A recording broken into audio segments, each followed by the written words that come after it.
e que, por exemplo, a palavra cosmos, né? Ela quer dizer ordem, né? Essa ordem vem de quem, né? Essa ordem tem digamos, uma organização transcendental, né? Tudo gira em redor de algo por algum objetivo, né? Tudo se expande por algum objetivo, né? Tudo começa e tudo termina por algum objetivo, né? Se tem a gravidade por algum desígnio, por uma vontade, né? Superior à nossa, na qual possamos até conhecer, né? Compreender algumas coisas, mas em algumas até difícil, né? De é onde a nossa razão não consegue, né, mais buscar respostas. E somente a fé que vai nos levar a algo muito mais superior, né? Em nossa busca pela verdade, busca pelas respostas, né?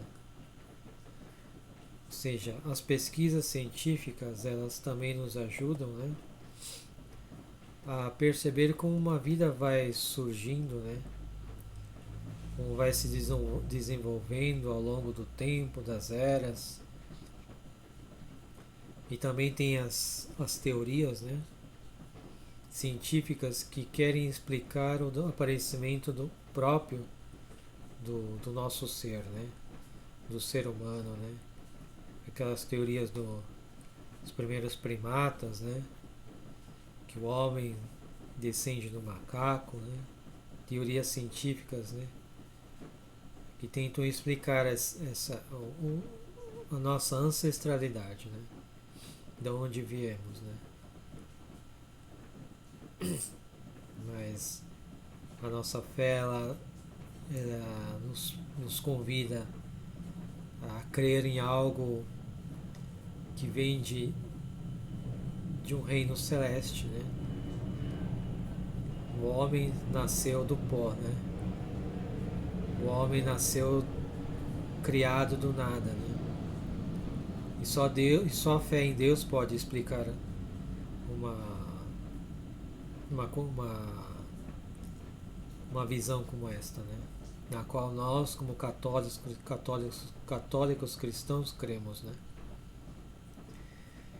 E continuando nessas descobertas, elas nos convidam, né, a admirar tanto mais a grandeza do Criador, né, a render-lhe graças por todas as suas obras, pela sua inteligência e pela sabedoria que dá aos estudiosos, né? Tudo isso que Deus dá aos estudiosos e aos pesquisadores, né? Juntamente com Salomão, né? Que foi um grande sábio, um rei sábio, os próprios estudiosos, pesquisadores, estes podem dizer, né? Como uma referência aqui em Sabedoria 7, do 17 ao 22. Ele, né? Deus me deu um conhecimento exato de tudo o que existe, para eu entender a estrutura do mundo, né, e a propriedade de cada um dos elementos, né, que contém neste mundo.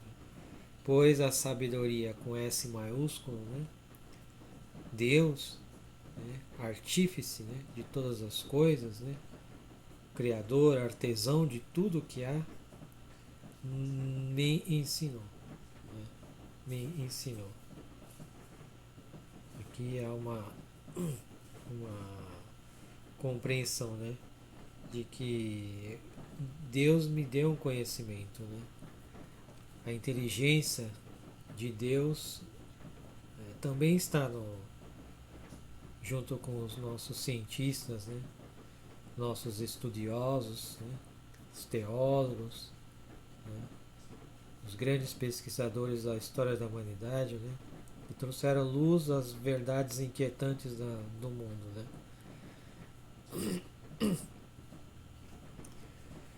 Parágrafo 284, ele nos diz que o grande interesse reservado a essas pesquisas é fortemente estimulado por uma questão de outra ordem e que ultrapassa o âmbito próprio das ciências naturais. Não se trata somente de saber quando e como surgiu materialmente o cosmos, né? Nem quando o homem apareceu, mas, antes de tudo, se trata de descobrir qual é o sentido de tal origem. Né? Qual é o sentido da origem do universo? Né? Qual é o sentido da nossa vida humana? Né? Isso a ciência ela não diz, né? Nunca, porque não cabe à ciência, né, responder sobre o sentido das coisas. Né? Mesmo que a ciência consiga dizer as datas, né, os tempos, né, e às vezes até responder o como, né, entre aspas, o como das coisas, né, como que acontece, como são feitas, né,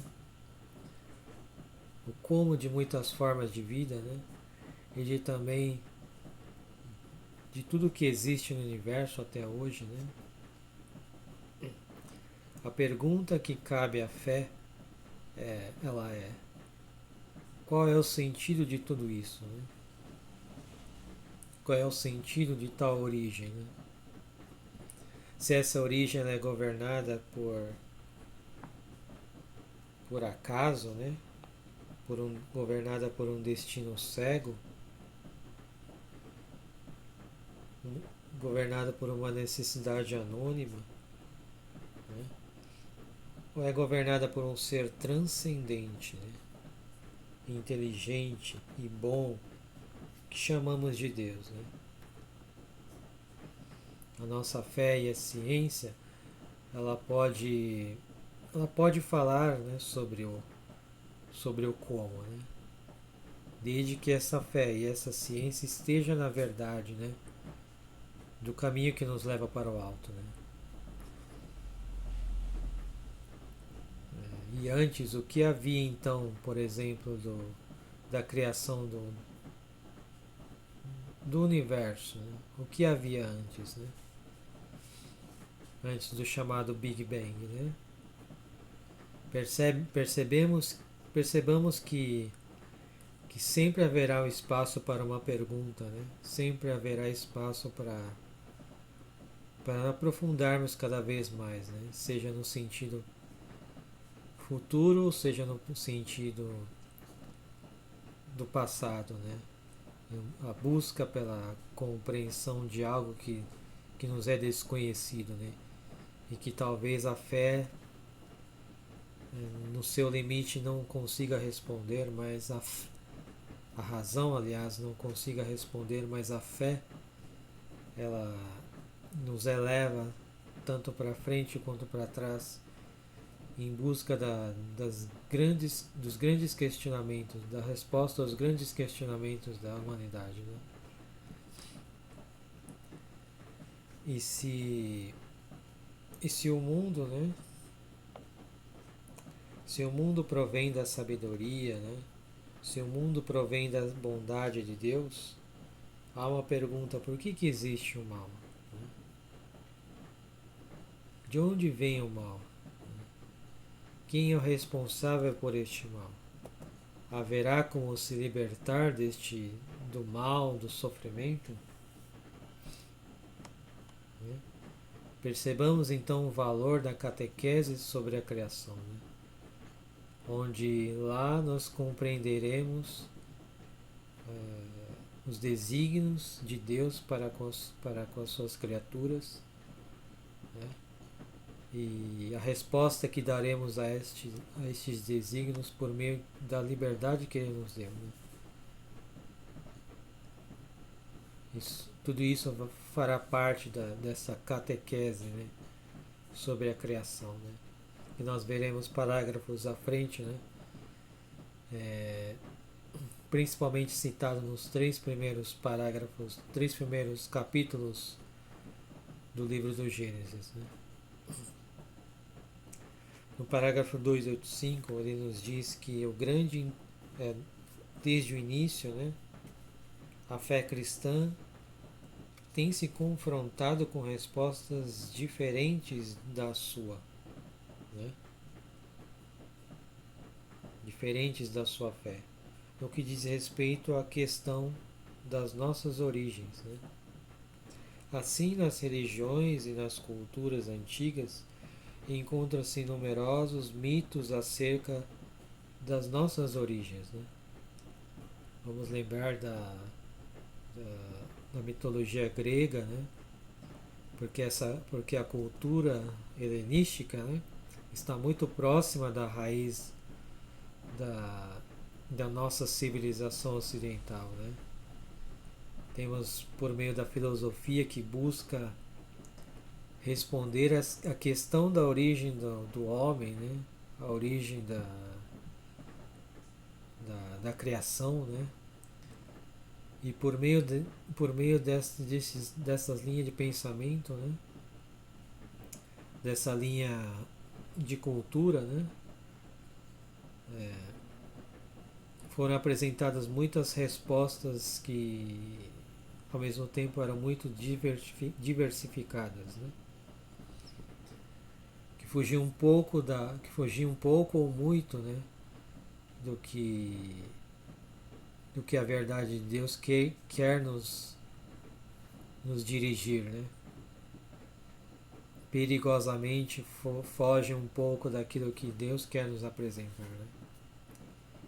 Nos faz às vezes levar por caminhos heréticos, né? Isso nós veremos a seguir, né? Por exemplo, certos filósofos que afirmaram que tudo é Deus, né? Que tudo é Deus, que o mundo é Deus, ou que o devir, né, a transformação do mundo é ao mesmo tempo a transformação de Deus, né? O chamado panteísmo, né? Tudo é de Deus, né? Como diz panteísmo, né? Essa linha de pensamento, né? Ou seja, Deus, por meio desse pensamento, está em tudo, está em todas as coisas, né? Que são como essas coisas que são como uma emanação de Deus, né?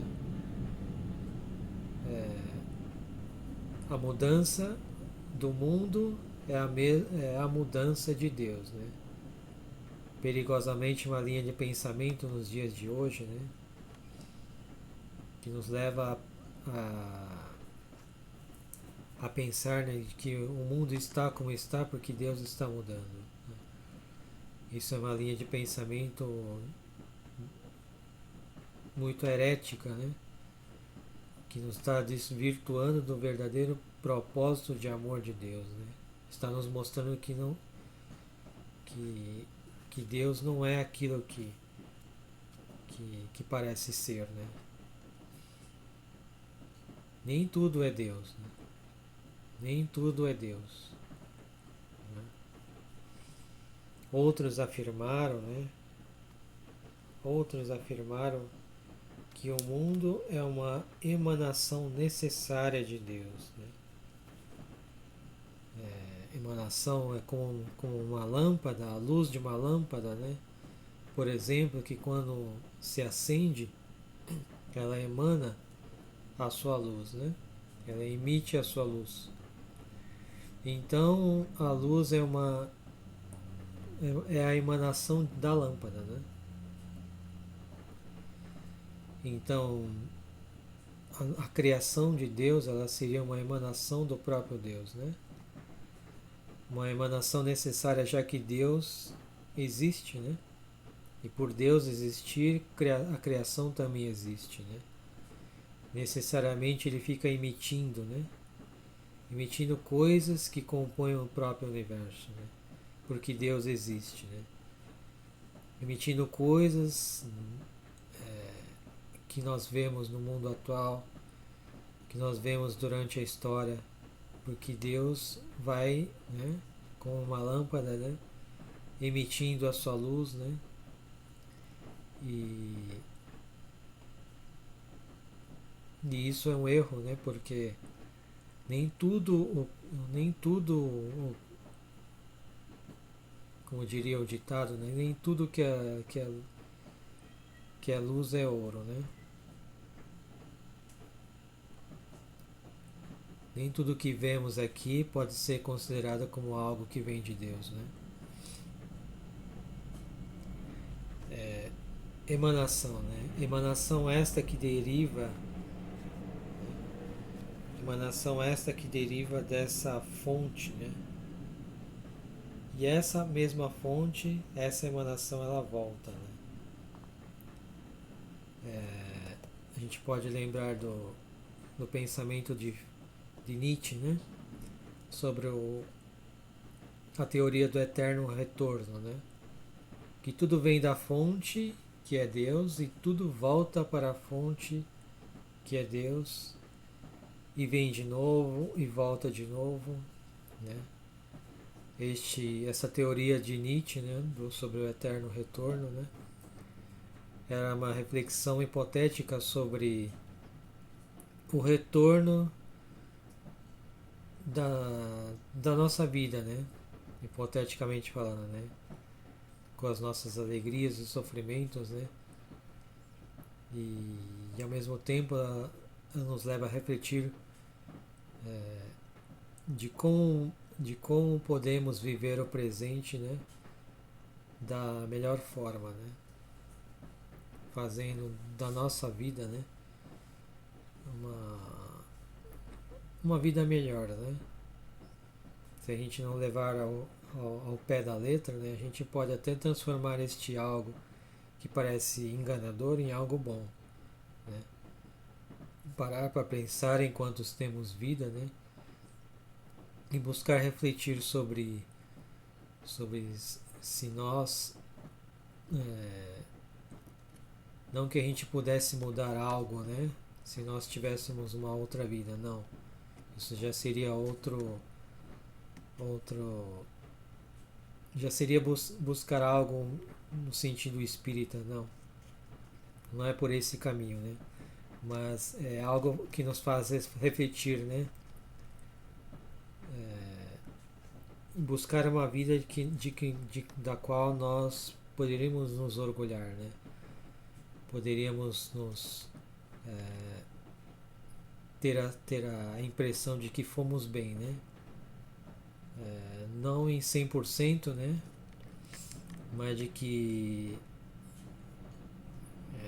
estaríamos dignos de algo, né? Não no sentido de nos considerarmos soberbamente santos já em vida, né? Mas estarmos de plena consciência de que estamos fazendo o possível, né, para sermos menos pecadores, né? Para fazermos da nossa vida e do mundo, né, uma vida e um mundo melhor, né? Estarmos fazendo da nossa vida uma vida mais reta, né?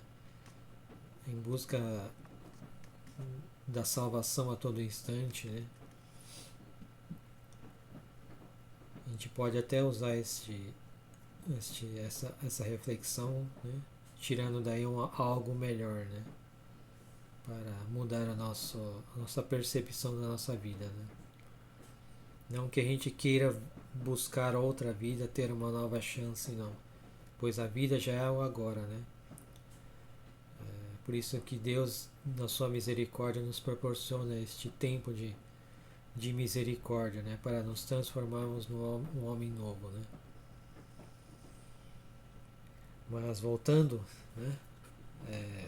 Outra linha de pensamento, né? Outros ainda, né?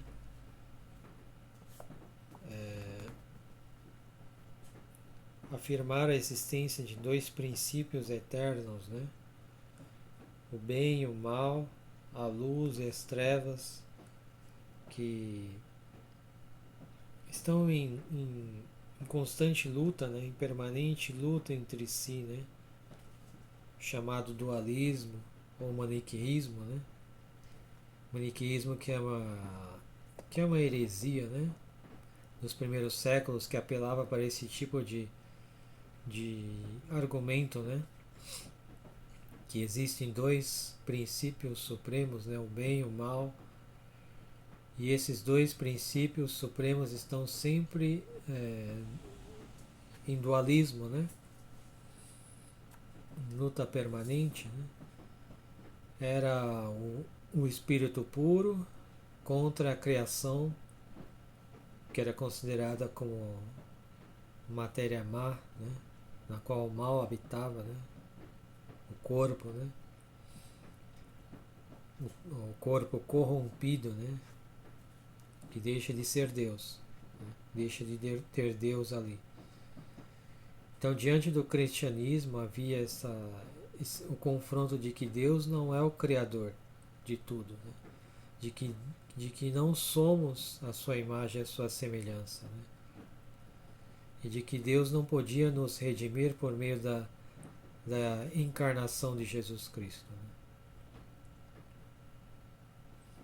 né. Essa era a linha de pensamento, né? Basicamente falando sobre o maniqueísmo, né? E segundo algumas dessas concepções, né, o mundo, né, pelo menos o mundo, né, da matéria, o mundo material, este mundo ele seria mau, ele seria produto de uma queda, seria produto pecaminoso, né? Alguma coisa aconteceu que obrigou as almas serem jogadas neste corpo corrompido, né?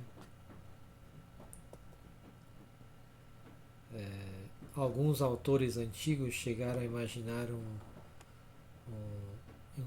uma espécie de artesão divino, né? Um criador que criou a matéria e que seria uma espécie de divindade má, né? Havia o Deus bom, puro espírito, e o Deus mau, que criou este corpo, né, cheio de misérias. Deus bom seria o puro espírito, né? E tudo que diz respeito à matéria, né, que é o corpo na qual habita a nossa alma, ela seria a má, né? O corpo é o mal, né? E as nossas almas, né, aconteceu por essa linha de pensamento, aconteceu algo que obrigou estas almas a habitar este corpo corrompido, né? E continuando aqui, e portanto, né, como produto de uma queda, deve ser rejeitado ou até mesmo superado, né? É a gnose, né? Por meio do gnosticismo, né, que Santo Ireneu tanto combateu já no século II, né? Porque a incidência dessas heresias, né, vinha também do próprio mistério da encarnação de Cristo, né? Se dizia que se a matéria é má, né, Jesus sendo o verdadeiro Deus não poderia ter um corpo verdadeiro, né? Não poderia se tornar matéria como nós, né? Mas Jesus seria apenas um corpo aparente, né? Seria apenas uma aparência, né, que não existiria, né? Deus existiria, mas o próprio Jesus não, né? Seria apenas como se dissesse um fantasma, né? E Santo Irineu combateu contra essa heresia, né? E disse que uma frase, né? Santo Irineu diz: o que não foi assumido não foi redimido, né? Não teria por que Deus não assumir o nosso corpo, né? A nossa humanidade para nos redimir, né? Esse era o projeto dele, né? De enviar o seu Filho para ser encarnado, né? Para ser semelhante a nós em tudo e menos no pecado. Por isso Santo Irineu diz, né? O que não foi assumido não foi redimido, né?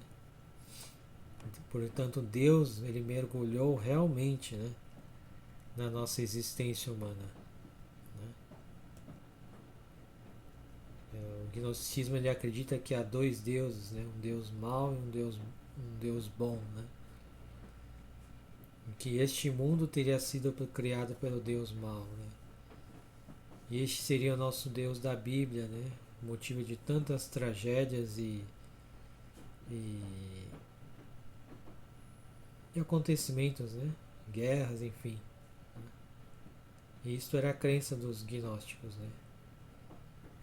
Que gnose significa também conhecimento, né?